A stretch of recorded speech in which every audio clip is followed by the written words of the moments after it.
Hello everybody, this is Finch and welcome back to the Dota Clinic. Today we're going to be talking about competition and aggression. Originally the plan was going to be competition and cooperation, but I decided to break those up into two different areas because competition and cooperation are both really big aspects of a team game, even a team sport, something like Dota, anything like baseball, football, whatever it may be.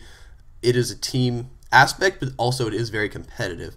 So I decided to break those up into two different areas. So today we're going to talk mostly about competition and then also aggression. A lot of things like verbal aggression and kind of what competition does to people and why they kind of turn that blame onto others and how you can deal with it.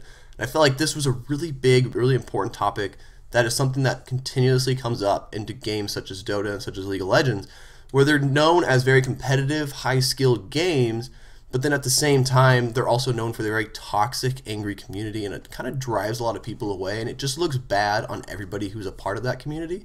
So today I want to kind of talk about how that process goes and how we can go about kind of fixing it and just some ideas along those lines. So let's start today with a quote like always. Competition has been shown to be useful up to a certain point and no further, but cooperation, which is the thing we must strive for today, begins where competition leaves off. This is said by Franklin D. Roosevelt. And I like this quote because it had cooperation and competition in the title, but more so it's just talking about how, competition is great, and a lot of people talk about competition causes people to step up and causes people to, rise to the occasion, I guess is the right way to say it. But also cooperation in that team aspect is what truly makes winners. So you can look at, something, like Alliance or something in Dota. They are a good team individually, but working together, their cooperation is what puts them towards the top. So those two things go hand in hand. Today we're going to look at competition. Next time we'll look at cooperation and kind of how to enhance it and all that good stuff. So let's start, as well as we have in the past, doing some definitions just to kind of give you some groundwork on what we're going to talk about. So competition, the act of competing. Also, it is the social process in which someone gets a reward and someone else doesn't, depending on the performance. And so this can be a reward such as a medal, such as a cash prize. It could be praise. It could be, having people cheer for you and, your friends thinking you're cool. That all kind of defines competition. The key in this, and also the key for cooperation, is it's primarily a social thing. So cooperation is a social process which a group of people work together towards a common goal. So when you look at both of these, the common thing is social. You can't really define either of these without other people involved. Sure, you can look at yourself and say, I'm going to try to compete against the clock and I'm going to make my running time shorter and shorter each time. That's a form of competition, but at the end of the day, competition is a social comparison amongst others. So even something like running, where you're trying to beat the clock for your personal best, you're still competing against others because you want to see where your personal best is compared to the other people around you.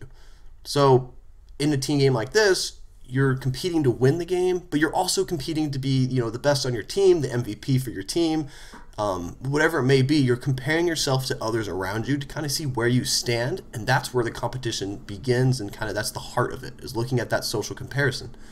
So keep that in mind as we talk about this stuff throughout the day. Next one's going to be verbal aggression, which a person's anger goes towards another individual's self-concept rather than the issue at hand. So I felt like this one just fit right in with what we're going to be talking about. Verbal aggression is so common in these games, but it is not a good thing. It's not positive. People resort to it when they don't really know how else to deal with the situation at hand. It's kind of the scapegoat. It's the easy way out in a way. So what you're going to be doing is you're going to, rather than admitting, okay, we lost this game, I played bad, or we made bad item choices or bad hero decisions, you're going to blame on somebody else's self-concept. So that's when we see things like, so-and-so, you're a noob. So-and-so, please uninstall. So-and-so is an idiot. Whatever it may be, you've just, rather than looking at the issue at hand and saying, hey, we lost because of X, Y, and Z, you're turning it and you're pointing it towards a person and you're attacking their self-concept, calling them bad, calling them whatever it may be, whatever comes to your mind. That is verbal aggression. Getting mad at somebody or frustrated with somebody and saying like, hey, you need to do this better next time. You need to buy more rewards next time, or you need to build better items next time, whatever it may be. That is still kind of being a little bit kind of assertive, but that's not necessarily verbal aggression because you're not putting them down and blaming them and using them as a scapegoat. You could phrase it better and give them more praise and kind of say, hey, you did good here, but you could do this better next time. There's definitely ways to go about it, and we're going to talk about that next week on cooperation and kind of how to promote that cooperation among teammates. But today we're going to look at verbal aggression. So verbal aggression, attacking somebody else, remember that. But why do people resort to that verbal aggression? There's a number of reasons. This is a good model that kind of breaks it down pretty simply and keeps it very short and compact and very easy. And that is going to be 4 things, and then I added a 5th for myself. So the first one's going to be frustration. A lot of times people don't like to lose. People don't want to be disappointed, and they don't want to look bad.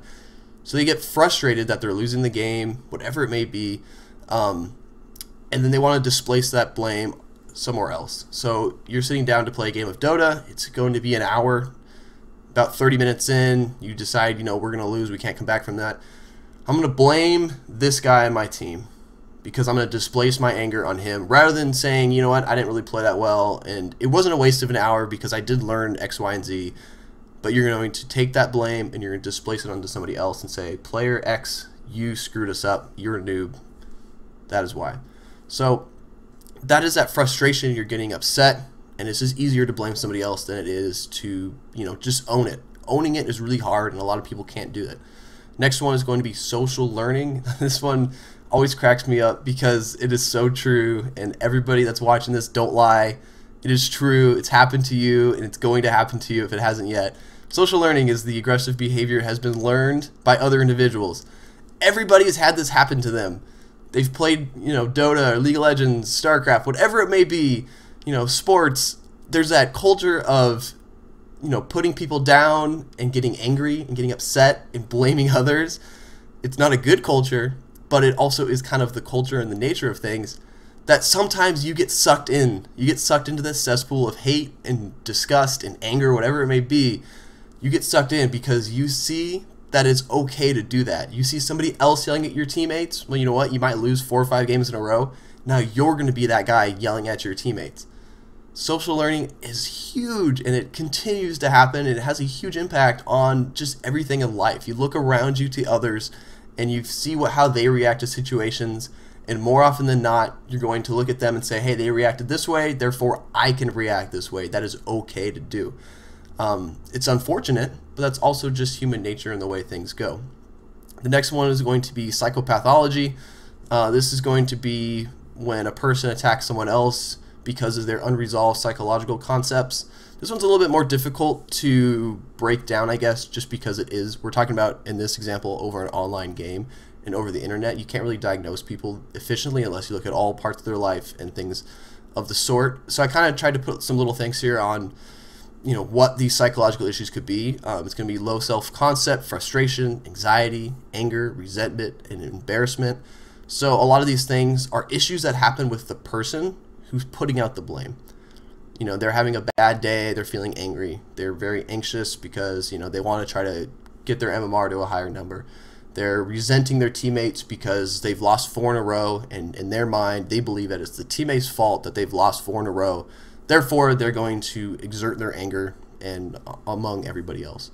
So psychopathology is kind of a big thing. The biggest thing for this one is I want to kind of emphasize that you really need to look at each game individually, and you need to focus on the game when you're at hand. Later on, we'll do an episode on kind of focusing and looking at smaller tasks. But this happens a lot where people like to carry over stuff that happened in the previous game into the next game, and into the game after that, and into the next game after that. And so that's where we look at the unresolved conflicts, is because you might sit down to play one game, and you might just have a terrible game. You have a really angry team, you might get really frustrated, you might play really bad, but then when you queue for the next one, you can't carry over that same amount of anger and kind of depression and just being upset about it. You need to let it go, and you need to focus on the next one at hand. So that is kind of where the unresolved psychological issues come in, is because you're carrying those negative feelings from before into the next one, and then into the next one after that, and it just gets worse and worse. Number 4, which is my favorite, is argumentative skill deficiency. This is when the individual lacks the skill to deal with an issue and so falls back to verbal abuse. This is just funny because it is kind of true. People get upset and they can't get out why they're upset, or they can't verbalize, what's making them angry, and then figuring out how they can fix it. It's way easier to resort to calling people names getting angry, getting upset, that is so much easier to do than it is to sit down and go, okay, I'm feeling really upset today. I think it's because whenever I play puck, I just have a really hard time winning my lane. And then that causes my enemies to kind of taunt me, and it causes my teammates to get upset. Rather than sitting down and looking at what is causing you to get upset, it's just easier to go, you know what, I was playing puck, but you know what, my carry sucked. It didn't matter that I lost middle. My carry was really, really bad. Therefore, it's his fault. He's an idiot. He needs to uninstall, and then just leave it at that. That's the easy way out. Unfortunately, that is what most people are going to do. I don't have a good answer for you on how to combat that or how to fix that. It's way easier to do that than it is to sit down and think hard about what the actual issue is at hand, rather than just calling somebody a bad name. Another unfortunate aspect of this too is that comes into play is the sense of this being an online game, and I feel like this issue kind of covers all online games. So if you're watching this only for Dota, great. If you're watching this for other games, great as well. All online games, it's easier to get upset and call people's name over the internet because there generally is no repercussion for calling them, whatever it may be. Because there is no sense of you getting into trouble. If you go out in real life and if you say you're playing baseball, right? And you say something to, something common in Dota is, you need to quit and uninstall and never play this game again. Say you're playing baseball your whole life, you're in high school, whatever it may be. Some guy strikes out in your team and you walk up to him and say, you know what, you need to quit, you need to uninstall baseball and stop playing baseball altogether. You should never play again. If you said that to somebody and they reacted appropriately, they're probably going to punch you in the face. Or they're going to get in your face and start yelling at you. A teammate is going to punch you in the face. There's going to be some sort of consequence for saying that to somebody. But when you're online, you can sit there and mash it out on your keyboard, send it off. You can smile to yourself and feel good that, you know what, I displaced the blame onto somebody else. Now I feel good. I feel satisfied. My anxiety went down because it's no longer my fault. It's Billy's fault for not playing a good Faceless Void. It's so much easier to do that than it is in real life. So that is kind of where that weird disconnect happens, that you gotta keep that in mind, because a lot of times people say like, oh, it's just like sports, why don't people do this out in real life but they do it online? Like, well, there's a lot of other factors, and being behind a computer and behind a keyboard is a really, really big factor. And then the last one, which I added to this model, is attention. People resorting to verbal abuse really want attention. Attention is rewarding. It's something that everybody strives for. Everybody wants to be noticed and they want to be seen. Even people who say they don't want to be, they still want to be. It's just kind of a human nature type thing. So the reason I wanted to put this one on here is it kind of goes hand in hand with how you combat the verbal abuse and how you deal with it. Because if you understand that the person that's dishing out the hate and the anger wants you to get upset, and they want the rest of the teammates to kind of point fingers at them and get mad at them, then it makes it a little bit easier to take a step back and deal with it. So how do we react to verbal aggression? And this could be online, it can be real life, whatever it may be. These are good strategies on reacting to verbal aggression and dealing with it. The first one is going to be remain silent.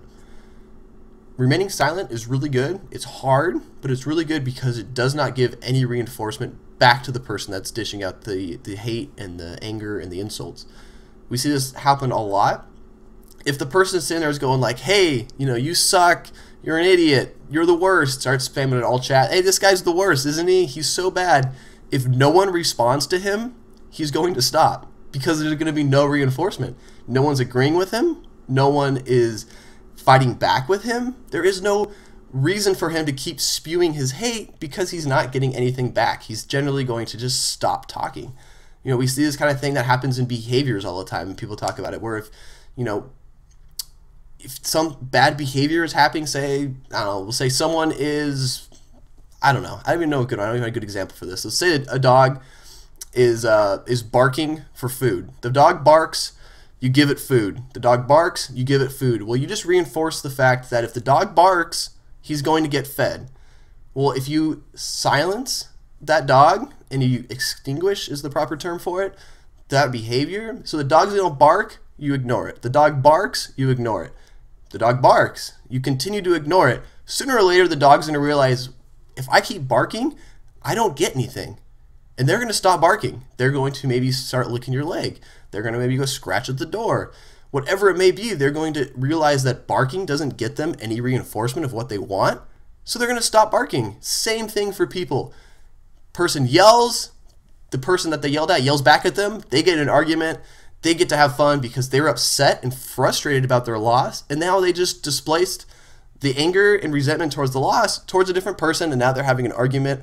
They forget all about the loss. They end the game and they tell their buddies, hey, you know what? We had this carry on our team. He was the absolute worst. Man, and they feel better about themselves. That is where that silence is key, because if you stay silent, they don't get any reinforcement. They're going to have to try to change their tactics. And this is when you see, someone's yelling at you, you mute them, and then they start, feeding the courier or something dumb like that. That is because they are no longer getting any reinforcement from yelling at people. They have to shift to feeding the courier, spamming abilities, whatever it may be. This is so much easier to do in an online setting. There's a silent button or a mute button or an ignore button right there. So I'm not a major fan of saying right away, mute somebody. I'm more of a person who wants to try to work it out, because I feel like everybody has valid things to say. Some people just don't know how to approach others and they cause issues. But if you feel like you get upset a lot when people start yelling at you or somebody else, just mute them. Done. Don't have to worry about it. Number 2 is be polite. Don't stoop down to their level. Getting angry back at them only continues the cycle. This is kind of the cesspool thing of the person yells at you, you yell back, they're going to yell back at you, you yell back at them, and before you know it, you're just sitting there yelling at somebody over the internet feeling like a complete idiot. There's no need for that. You're not going to win an argument. How many times has someone in Dota or League of Legends, I keep saying League of Legends because that's kind of the other area that people like to get upset in video games, but in Dota, how many times does someone yell at you and say, man, you suck as a carry, you only have 50 last hits, and then you yell back, well, you suck as a support, you didn't buy any wards, and they yell back at you, well, if your map awareness wasn't so bad, I wouldn't need to buy wards, and then you yell back at them. Like, it goes back and forth, back and forth. How many times has it happened where the person yells at you, says you're a bad carry, and you yell back and say you're a bad support, and they go, you know what? You're right. I am a bad support. I apologize. Next game, I'm going to buy more wards for you.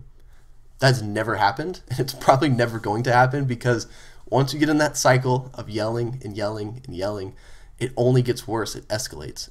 And you can kind of break that pattern by being polite. So if someone yells at you and says, hey, you're a bad carry, you're awful, all this kind of stuff, you right back and say, I'm really sorry, I had a rough game. And just leave it at that. They're not really going to have anything to say back, because if they want to keep piling it on, you just be like, yeah, I'm sorry, man. I had a rough one today. And more often than not, that's going to cause that person to stop. If they yell at you and you say, you know what, I'm having a really bad day, they're probably going to stop, because more often than not, the frustration and things like that, the people that are yelling at you are not bad people. They're just frustrated. They aren't able to verbalize why they're angry. They want, someone to pay attention to them because they're losing the game, and they feel that they're getting embarrassed. They had a bad game before, so they're blaming you for the next bad game. So it's like less, emphasis on themselves. There's a number of reasons why people get upset. And if by being polite back to them, just breaks that chain. It's simple. It's easy. Another thing you can do for remaining positive is, or for verbal aggression, is remaining positive. It shows confidence and it doesn't bring you down, your own motivation down. Try to just keep it positive. Like, a lot of times people start yelling at you, and it's, maybe it is, maybe it isn't your fault, whatever it may be, but it's really easy just to start feeling crummy about yourself and letting it crush your motivation and not want to play anymore, and just, you know what, I'm done with this. This is a waste of my time. Try to remain positive. You write back to them and say, hey, I'm really sorry, I didn't have a very good day today. Try to keep it positive and say, hey, I'm sorry I did bad, but I'm going to do better next time. I'm still learning, or, I learned a better skill build for next time. Or if they yell at you and you mute them, then think to yourself, like, you know what, the next game, I'm going to focus on last hitting a little bit more, because I think that guy might have been right. I didn't do a very good job of it. But I can do better next time. That's kind of keeping your mindset positive rather than focusing on just negative and, being down on yourself and all that kind of stuff. And then to sum this up, competition has its ups and downs. Obviously, the ups are going to be things such as greater self-esteem, more confidence. You're going to have fun. You're going to raise the skill level. a lot of times people talk about competition in the sense of you compete to get better. If I compete, it's going to make the people around me better, and if they are competing, they're going to make me better. That is totally true because people like to feed off each other. Go back to running, another good example that I use running a lot. I'm not sure why, but if you run by yourself, you might do mediocre. If you run against somebody else, you're going to do better because they're pushing you. That is competition. If you play Dota with people who are not very good, you're going to kind of remain at that level. If you play against Dota, or you play Dota against people who are better than you and with people who are better than you, that's going to get you competing and getting better and focusing a little bit more and raising that skill level. The negative outcomes of competition is going to be cheating, greater focus on winning, and excessive aggression. These are things that just happen with competition. You can't avoid them. It just happens. Sometimes people want to win every time. That's not going to happen. A lot of times you want to win every time. That leads to cheating. Something in sports, steroids is always a really big issue for people. But at the same time, if you're a person who wants to win really bad and you see a person across from you on steroids, hell yeah, you're going to take them because you want to compete against them and they're on an unfair level. So you want to get to their level and compete against them. And that's why that issue kind of just spirals out of control because there's no limit on what people are willing to do to get the upper hand to win, because the focus is on winning and getting better and getting that paycheck rather than, I'm going to get better at my sport because I enjoyed playing it. That is just not the way it works. People want to win. They have focus on winning. And then excessive aggression just happens where you talked about. People get frustrated, they get upset, and they aggress towards others because it's easier to blame others than it is to blame themselves. So that kind of wraps up today on what I want to talk about with competition and aggression. I think the key for this is just understanding how you react with these things, being silent, being polite, remaining positive.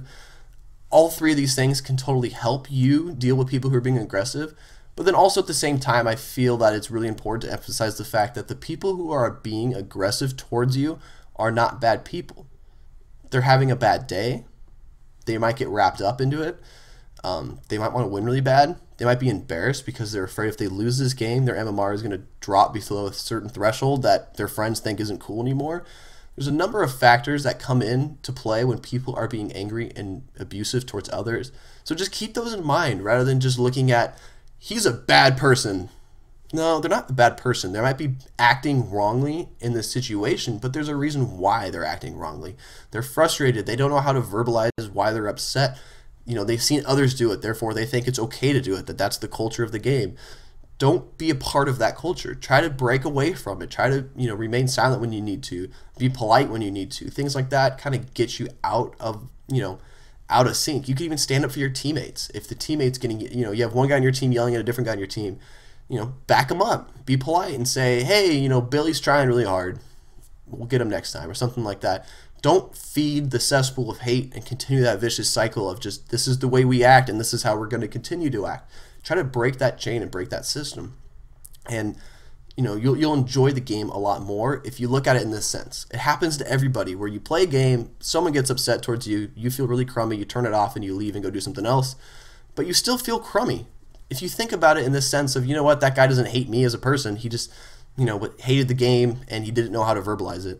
It makes you feel a little bit better about that situation, and it allows you to kind of maintain positive motivation and a positive mindset moving forward.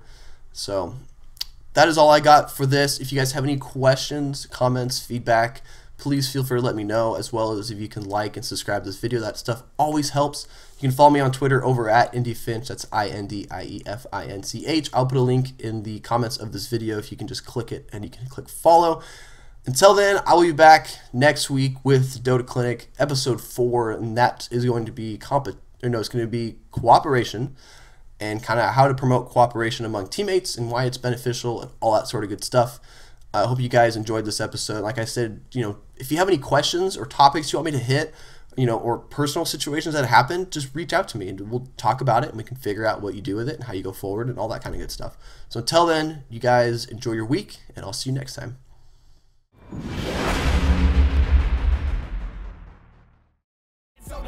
I'm the man at Dota 2. We can take